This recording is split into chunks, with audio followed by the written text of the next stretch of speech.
Depois que eu machuquei o joelho, faltava 2 anos para a Copa. E, cara, já carregava aquele peso nas minhas costas de 98. De novo. Era um momento bravo no podcast do Wilson Show com o Chico Garcia recebendo Ronaldo Fenômeno. Calma, gente. Que sede. Mas essa história do Cruzeiro, acho que dá pra comparar, porque nos primeiros anos a galera pensou o seguinte: nossa, o Ronaldo chegou, então agora a gente vai ter os galácticos aqui no Cruzeiro, imediatamente, vamos ter timaço e tal. E você chegou e disse: eu vou pagar a conta, gente, eu vou pagar a conta, calma. E é questão de tempo que o Cruzeiro realmente domine, porque lá também tá sendo... já tá acontecendo. O Pedro, ele é agressivo, ele é muito bom, é um líder que é apaixonado pelo clube. Eu acho que eu também acertei muito na pessoa que eu escolhi para vender, né, cara? E o Pedrinho sempre esteve comigo desde o início. Mas eu acho que o torcedor, ele não tem que ter esse medo do clube virar SAF. A SAF, ela foi criada para ajudar os clubes a encontrar soluções de má gestão anteriores, né? De anos de má gestão. O exemplo do Flamengo, que o Flamengo não virou uma SAF, mas precisou de anos de organização. Né? Mas assim... Mas é difícil fazer isso, né? Ainda mais no nível que está hoje a dívida do Corinthians. A dívida é muito alta. 2,5 bi hoje. E só de juros, eu acho que eles não conseguem pagar a parcela, paga só os juros. Vende o almoço para comprar janta. É uma situação que está muito complicada.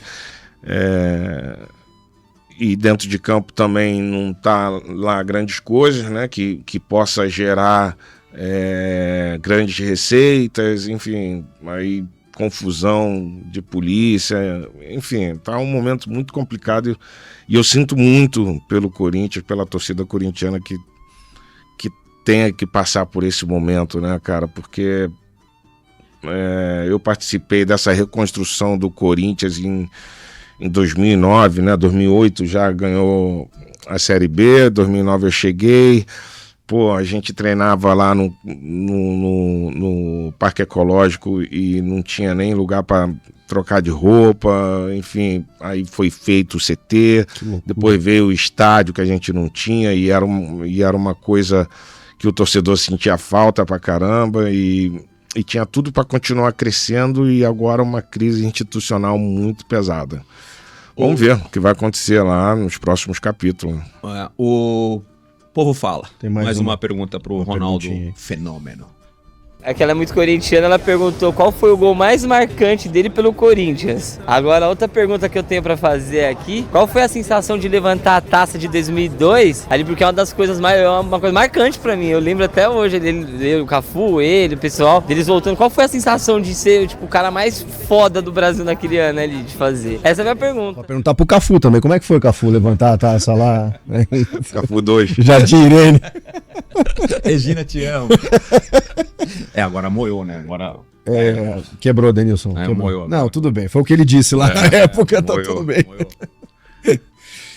E aí? A pergunta era o gol mais importante, ou mais bonito, mais marcante. Porque são poucos gols, né? São poucos gols. Escolher assim. Não, mas pelo Corinthians foram 40, eu acho. Caramba. Estreia lá em Presidente Prudente, né? Aquele gol foi sensacional. Foi legal, hein? Mas eu acho que os 2 gols contra o Santos. Aquela cavadinha. Tirada da lama. O primeiro também. Sim. Aquele controle, a chapadinha de esquerda. E o segundo, eu acho que é um gol lendário ali. Acho que é um dos mais bonitos que você fez, assim, né? Toda. E tem gol realmente bonito, hein? Eu tenho. Canhota, né, cara? Eu tenho. Você finalizava bem de canhota? Imagina. Cara, tive aí, mas não era... bater pênalti, eu vou e bato de direita, mas... Então, mas ali é diferente, porque ali não é uma porrada de esquerda, ali tem que ter muita técnica pra eu esquerda. Não finalizava bem de canhota. Não, nem de canhota, nem com a canhota. Fala, mano.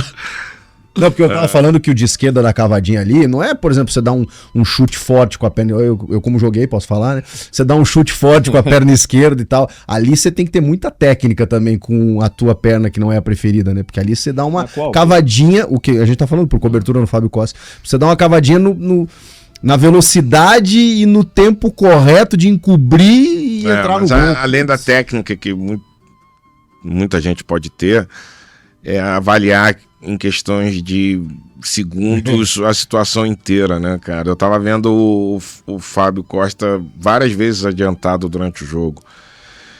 E não é que esse teu pensamento vai ali na hora no pé, o zagueiro te marcando, te empurrando, te querendo tomar a bola, você tem que tomar as decisões certas em cada centímetro, e eu acho que deu tudo certo naquele gol ali, inclusive a finalização, né, que foi aquela de cobertura. Você dá um pulinho pra ver se a bola não vai passar. O Elias fala até hoje que ele me deu o passe. Quem? O Elias. Elias. Não deu, ele foi dar um tapa pra ele mesmo, né? E possivelmente ele ia me ultrapassar, que ele tava mais rápido já naquela época, mais rápido do que eu. Você foi muito diferente, mano. E o gol mais... e o que eu senti em 2002, cara, 2002 foi o auge, assim, cara, de sentimento, Cara, porque eu cresci com Copa do Mundo, né, cara? Com esse sonho de ganhar uma Copa do Mundo e pô, já tínhamos batido na trave em 98 com vice-campeonato, pô, e a nossa seleção de 98 era uma seleção muito legal.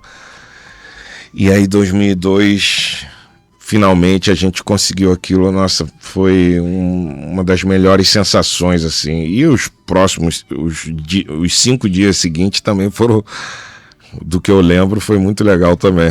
Você lembra? Você lembra do que eu lembro? Foi. Você lembra? Começou a falar sobre a Copa do Mundo em 2002, a sensação de ganhar a Copa do Mundo em 2002, eu comecei a pensar o que eu vou fazer depois do podcast, porque se eu prestar muita atenção no que ele tá falando, eu vou me emocionar, vou chorar, porque é o auge da carreira de um jogador de futebol. A gente entrevista muitos jogadores de futebol aqui, ex-jogadores também, e quando a gente entra no assunto em Copa do Mundo, o que não jogou Copa do Mundo fala, putz, deve ser maravilhoso, e o que jogou, às vezes fala, puta, a conquista não veio ainda e tal, e a gente tem esse privilégio. O Ronaldo ainda ganhou a de 94, sendo um jogador mais jovem. Eu participei da de 98 e bateu na trave. Daqui a pouco a gente fala também sobre isso. E aí vem a conquista de 2002, um processo de 98 no meu caso e no caso do Ronaldo também até 2002, né? Eu pessoalmente passei por alguns problemas e amadureci muito nesse processo. E o Ronaldo, da mesma forma, com os problemas que ele teve, amadureceu também, chegou em 2002 e acabou sendo importante. Aproveitando esse assunto Copa do Mundo, Ronaldo, você é convocado para a sua primeira Copa do Mundo de 94, assim como eu era o mais jovem em 98, você era o mais jovem em 94, eram 24 anos da conquista do Tetra, né? Passados 24 anos, a gente está indo para o mesmo processo agora, o mesmo jejum. E aí você chega naquela seleção com grandes jogadores, aquela conquista tem um sentimento diferente da de 2002? Cara, não, eu acho que 2002, cara, pra mim vai ser mais especial pelo processo que eu passei da lesão, né? Imagina. Depois que eu machuquei o joelho, faltava 2 anos pra Copa. E, cara, já carregava aquele peso nas minhas costas de 98, de que, pô, de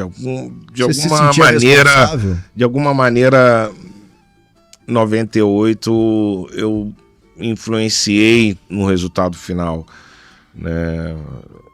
Apesar de que eu tentei, fiz de tudo para jogar, joguei e tinha que garantir também a minha saúde. Mas pode ser que tenha influenciado outros jogadores e a gente não entrou na pegada que a gente estava nos outros jogos. Mas então e aí depois a lesão, aí recuperar e chegar toda a desconfiança, minha desconfiança, não dos outros em mim, mas a minha também, de que, pô, será que o meu joelho vai aguentar? Você sentiu dores durante o Mundial? Cara, você sentia dores ou nem? Sentiu desde 96, mais ou menos. O jogador tem sempre uma dor. Cara. Sim. Eu não lembro de mas não ter jogado. Como você lidou com isso? Sem 96. A desconfiança no corpo, né? Do tipo, caramba. Não, a desconfiança no joelho. As outras partes. Tava de boa. Tava de boa, mas dor sempre.